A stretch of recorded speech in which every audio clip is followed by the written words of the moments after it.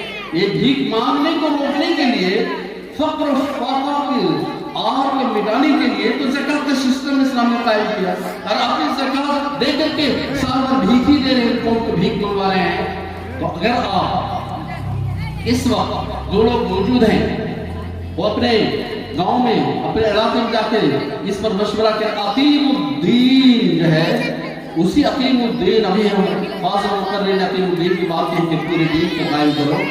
آپ اقامت الصلاۃ کی تو بات کرتے ہیں، اگر وہ بھی بہت ناقص ہے، اس لیے کہ ہم نے جائزہ لیا اس دفعہ کر کے، لوگ نماز پڑھتے ہیں سمجھتے ہی نہیں ہیں، نماز پڑھتے ہیں تو ورزش کرتے ہیں، بہت کم لوگ ہیں نماز کی معنی سمجھتے ہیں۔ اور دوسری بات یہ ہے کہ زکوٰۃ کا کہاں ہے؟ آپ نے ایک نماز میں اور زکوٰۃ میں فرق کر دیا ہے۔ تمام ہم چاہتے ہیں بہت جلد تاکہ کے تمام ارباب حدیث اور عاملین اور علماء کرام جمع ہوں، اس بات کا جائزہ لیں کہ جو بیت المال کی بات میں نہیں کہی، تو آپ صرف ایک جگہ بیت المال سے اندر سے بیت المال نہیں، پوری زکوٰۃ۔ دیکھیں زکوٰۃ دو طرح کی، کیش کی زکوٰۃ ہے، سونے کی زکوٰۃ ہے، اور جو کچھ زمین سے نکلے کاشت کی شکل میں اس پر زکوٰۃ ہے۔ وہ زکوٰۃ اگر آپ کچھ جو بھی آپ پیدا کے سال مسئلے ہوتے ہیں، اگر اس کا آپ وہ زکوٰۃ جمع کرتے ہیں تو آپ پاس کسی فنڈ کی کمی نہیں ہوگی، اس طرح اس کے اندر کی ضرورت ہی نہیں پڑے گی آپ کے پاس پورا فنڈ ہوگا، پھر اعانت جمع ہوگی۔ اور یہ کیا بات ہے کہ کلیکشن کر رہے ہیں، دعائیں لے رہے ہیں، دے رہے ہیں، یہ بہت پرانا اور پریمیٹیو انداز ہے۔ اب ایک بات بتاتا ہوں، آپ جانتے ہیں اسٹیٹ آف اسرائیل میں، اسٹیٹ آف اسرائیل، اسرائیل کی حکومت ہے۔ ابھی کسی نے مجھے پوچھا بیت المقدس کیوں نہیں گئے، آدمی سے کسی نے پوچھا بیت المقدس کیوں نہیں گئے، تمام دنیا کو کہا گیا بیت المقدس نہیں گئے، میں ان کو بتایا میں نے بھائی بیت المقدس میں اس لیے نہیں گیا، وہاں پر اسرائیل کی حکومت ہے۔ بیت المقدس جو ہے، بیت المقدس بھی لوگ کہتے ہیں کہ صحیح نام ہے بیت المقدس، اسی لیے میں ریپیٹ کر رہا ہوں۔ بیت المقدس میں جو ہے اگر ہم چلے گئے تو اسرائیلی ویزا لینا پڑے گا، اگر ہم نے اسرائیلی ویزا لگا دیا تو ہم سعودی عرب نہیں جا سکتے ابھی تک کے قانون کے مطابق، اس لیے ہم بیت المقدس نہیں گئے۔ یہ بیت اسرائیل کی اسٹیٹ قائم ہونے سے ابھی 1948 عیسوی میں اسرائیل کی اسٹیٹ قائم ہوئی، اس سے پہلے 100 سال پہلے ایک آدمی جس کا نام ہرٹزل، تو ہرٹزل نے کیا کہا، تمام یہودیوں سے کہا کہ دنیا کے یہودیوں، آپ جانتے ہیں یہودی کتنے ہیں؟ آپ نہیں سوچتے کہ دنیا میں یہودی بہت زیادہ ہے، پوری دنیا میں صرف 15 ملین یہودی ہیں، سب سے زیادہ رشیا کے لوگ امریکہ میں، اور جو اسرائیل کی اسٹیٹ ہے وہاں سے زیادہ یہودی امریکہ میں ہیں، چند لوگ، لیکن وہ بہت زیادہ علم میں آگے ہیں، اور اپنی آدھی دولت تو نہیں اسرائیل کے پاس ہے۔ اسرائیل کے اندر جو کوالٹی ہے وہ دولت کا، فائنانس کا بہت اچھے سے مینجمنٹ کرنا جانتے ہیں۔ تو ہرٹزل نے کہا تھا کہ تمام دنیا کے یہودی سیٹرڈے کو، ہمارے یہاں جیسے جمعہ مقدس ہے، یہودیوں کے سیٹرڈے سبت قرآن میں اس کا ذکر آیا ہے، اصحاب السبت، تو اس سبت کے دن $1 دیں، $1، اور اس کیوں جمع کریں کہ اس کے ذریعے سے ہم پیسہ جمع کریں گے، پھر ہم بینک میں لگائیں گے، انویسٹ کریں گے، اس کے ذریعے سے اسٹیٹ قائم کریں گے اسرائیل۔ 100 سال پہلے، اور آپ نے دیکھا $1، ہر یہودی گھر سے $1 وہ جمع کیا، اس سرٹیفکیٹ کوئی اپنی طرف سے، سب ان کی ہسٹری میں لکھا ہوا ہے۔ $1 ٹیکس کی طرح سے جمع کر کے انہوں نے اسرائیل کی طاقتور بنا دیا، انہوں نے فلسطینیوں کی زمینیں خرید لی، فلسطینیوں کو فلسطین سے نکال دیا. اس کے بعد 1948 عیسوی میں کچھ تاریخ ہے مختصر بتا دیتا ہوں. اگر ان کے پاس فائنانس کی قوت نہیں ہوتی تو وہ فلسطینی کی زمین نہیں خرید سکتے تھے اور اسرائیل کی اسٹیٹ قائم نہیں ہو سکتی تھی. اتنا بڑا کام انہوں نے کر لیا. اور آپ کے پاس اچھی یونیورسٹی نہیں ہے, آپ کے پاس کوچنگ کے لیے پیسہ نہیں ہے, آپ کے پاس تعلیمی ترقی کے لیے کوئی فنڈ نہیں ہے, تو اس لیے آپ چندہ نہ کریں, سسٹم بتا. جانتے ہیں سرکار ٹیکس لیتی ہے, آپ کے اندر قومیت کا اتحاد ہونا چاہیے کہ آپ بالکل ٹیکس کی طرح سے اور تمام لوگوں سے جو اپنے حیثیت کے مطابق لکھا دیں اور بالکل بینکنگ سسٹم کے مطابق جمع کریں, تو آپ کو یہ چیز کبھی نہیں کرنی پڑے گی. اس لیے پھر باقی میں تمام باتوں کو سمیٹ کر کے ایک ہی بات کہنا چاہتا ہوں, اقیموا الصلاۃ وآتوا الزکاۃ. یہ آپ تفریق نہیں کیجیے, ہماری ہسٹری کے روشن باب ہے. حضرت ابوبکر رضی اللہ عنہ, حضرت عمر کا واقعہ بتایا, اس میں آپ کے لیے بہت کچھ روشنی ہے. اگر ایک کام آپ کریں گے کہ آپ جس طرح نماز کی تلقین کرتے ہیں اسی طرح ان کو بتائیں کہ زکات دینا فرض ہے, اور زکات نہیں دیں گے تو آپ کی جو ہے آپ کے جو مال پاک نہیں ہوگا, اور وہ زکات کو جمع کرنے کے سسٹم بنائیں. تمام لوگ جمع ہوں انشاءاللہ. اب اس کے لیے پھر مناسب وقت پر آپ لوگوں کو بتائیں گے, آپ لوگ جمع ہوں اور ایک سسٹم ادا کیا جائے جس کے تحت ٹیکس کے طریقے پر قوم کی ترقی کے لیے پیسہ جمع کیا جائے ایک جگہ. اگر الگ الگ کریں گے ٹھیک نہیں, انہوں نے اچھا اقدام کیا ہے, لیکن پورے کافی میں سب سے پہلے شیخ سواری مسلمان, اس کے بعد دوسرے مسلمان بھی ملنا چاہے تو وہ عمل کے ایک نظم قائم کیا جائے گا, ایک فنڈ قائم کیا جائے گا. بیت المال کہیں کچھ بھی کہیں, لیکن میرا سجیشن ہوگا کہ سیکولر نام رکھیں, شیخ سواری کمیونٹی ڈیولپمنٹ فنڈ اس طرح کے کچھ رکھیں. اور اس کے بعد ہر آدمی کوئی آدمی بچا نہیں رہے اس قوم کا جس کا اس کے اندر کنٹریبیوشن نہ ہو, جس کے میں مشارکت نہ ہو. اور اس کا طریقہ ہے وہ خود لکھائے گا, سروے کیا جائے گا. اس قوم کے اندر جتنے فقیر, غریب, محتاج, نادار, طالب علم, بیوہ, ایتام ہیں, سب کا لسٹ ہو, سب کی لسٹ بنا کر کے آپ سسٹمیٹک ڈھنگ سے کریں. اور اس طرح کی یہ جو کر رہے ہیں یہ بہت پریمیٹو, بہت بدائی, بہت ابتدائی طریقہ ہے. یہ آپ کر چکے ہیں 100 سال تک. اور اپنے رویے کو بدلیے, اپنے لوگوں کو تجارت میں لگائیے اور آگے بڑھیے. دیکھیں مال بہت قرآن شریف میں کہتا ہے اپنے مال کو سوسائٹی کے قیام بنایا ہے. سوسائٹی کے قیام سے ریڑھ کی ہڈی کے بغیر انسان کھڑا نہیں رہ سکتا ہے. مال کے بغیر کوئی سوسائٹی چل نہیں سکتی ہے. اور مال جو ہے تجارت سے آتا ہے, کاشتکاری سے نہیں آتا ہے, مزدوری سے نہیں, بہت کم. تو آپ تجارت کی طرف توجہ دیجیے. اور نمبر 2, اقیموا الصلاۃ وآتوا الزکاۃ کی خاطر نہیں کیجیے, اور ایک سسٹم بنائیے, سسٹم کے تحت فنڈ جمع کیجیے. اس میں میرا پورا تعاون رہے گا انشاءاللہ. ایک لائبریری آپ چند کتابیں جمع کرنا چاہتے ہیں, میں نے بھی کچھ دن پہلے اعلان کیا ایک جگہ مدرسے میں کہ جتنے علماء اہل حدیث گزرے ہیں ان تمام کی کتابوں کو جمع کرنا ہے اسی کتابوں میں. اور اس میں کم سے کم 1 کروڑ روپے کا خرچ ہوگا, 1 کروڑ روپے کا صرف, کم سے کم 1 کروڑ کا صرف آئے گا. تو آپ اس طرح 2 لاکھ 4 لاکھ کا کون سی کتاب جمع کر لیں گے, کون سی لائبریری بنا لیں گے, کون سے ریسرچ کریں گے, سائنس کے کون مسئلہ حل کر لیں گے, کامرس کا اسلامی تاریخ کون سا مسئلہ حل کر لیں گے. پھر وہی آپ لوگ دیکھتے رہ جائیں گے کہ مٹون کی طرح کھیت میں کام کریں گے, اسی طرح جلسہ کر کے اور تالیاں بجا کر کے اللہ اکبر کے صدا بلند کر کے کچھ پیسے جمع کر کے خوش ہو جائیں گے اور آپ اسی طرح ذلت میں مبتلا رہیں گے. اگر آپ اس ذلت کے دلدل سے نکلنا چاہتے ہیں تو پھر اللہ کی طرف لوٹ کر کے آئیے. اقیموا الصلاۃ صحیح معنی میں کیجیے. یہ جو نمازیں ہیں آپ کی گھروں میں آپ کو شاید پتہ ہو یا نہ ہو, لیکن مجھے اچھی طرح پتہ ہے کہ آپ کے 90% لوگوں کو تحیات کے معلوم نہیں. تحیات کیا چیز ہے؟ سورہ فاتحہ کے 90% لوگوں کو سورہ فاتحہ نہیں معلوم ہے, اور آپ بڑے خوش ہو رہے ہیں کہ ایمان تازہ ہو گیا. ایک آیت پڑھ کر کے جائے ایمان کی معراج پر پہنچا دیا آپ نے, چل کر کے مل گئے. اس دین کا مذاق ہو رہا ہے, یہ سب اس سے بدلنا ہوگا. اگر آپ چاہتے ہیں کہ آپ کی ڈیسٹینی بدلے تو آپ ان اللہ لا یغیر ما بقوم حتی یغیروا ما بانفسہم. اگر آپ اپنے کو نہیں بدلیں گے تو آپ کہتے ہیں کہ آپ کے پرائم منسٹر اس سسٹم میں پرائم منسٹر بن کے آپ کیا کریں گے؟ اس سسٹم میں کیا آپ کے صدر نہیں تھے؟ اب اس سسٹم اگر یہ سسٹم رہے گا کفر کے سسٹم کا آپ دوبارہ کر رہے ہیں. یا تو اللہ کی مان پڑی ہوئی ہے آپ پر, تمام دنیا سے اپنے اقتدار سے ہٹایا ہے, اس لیے کہ آپ اس قابل ہوئے تھے کہ دنیا کے انتظام انسان سمجھتے اور اس کا آپ چلاتے ہیں. اللہ تعالیٰ نے زمین پر خلافت علم کی بنیاد پر دی ہے. آپ علم میں سب سے پچھڑے ہوئے ہیں. آپ کے اندر کتنے بڑے سائنٹسٹ پیدا ہوئے ہیں. ایک سائنٹسٹ پیدا ہوا وہ بھی دین سے ناطلب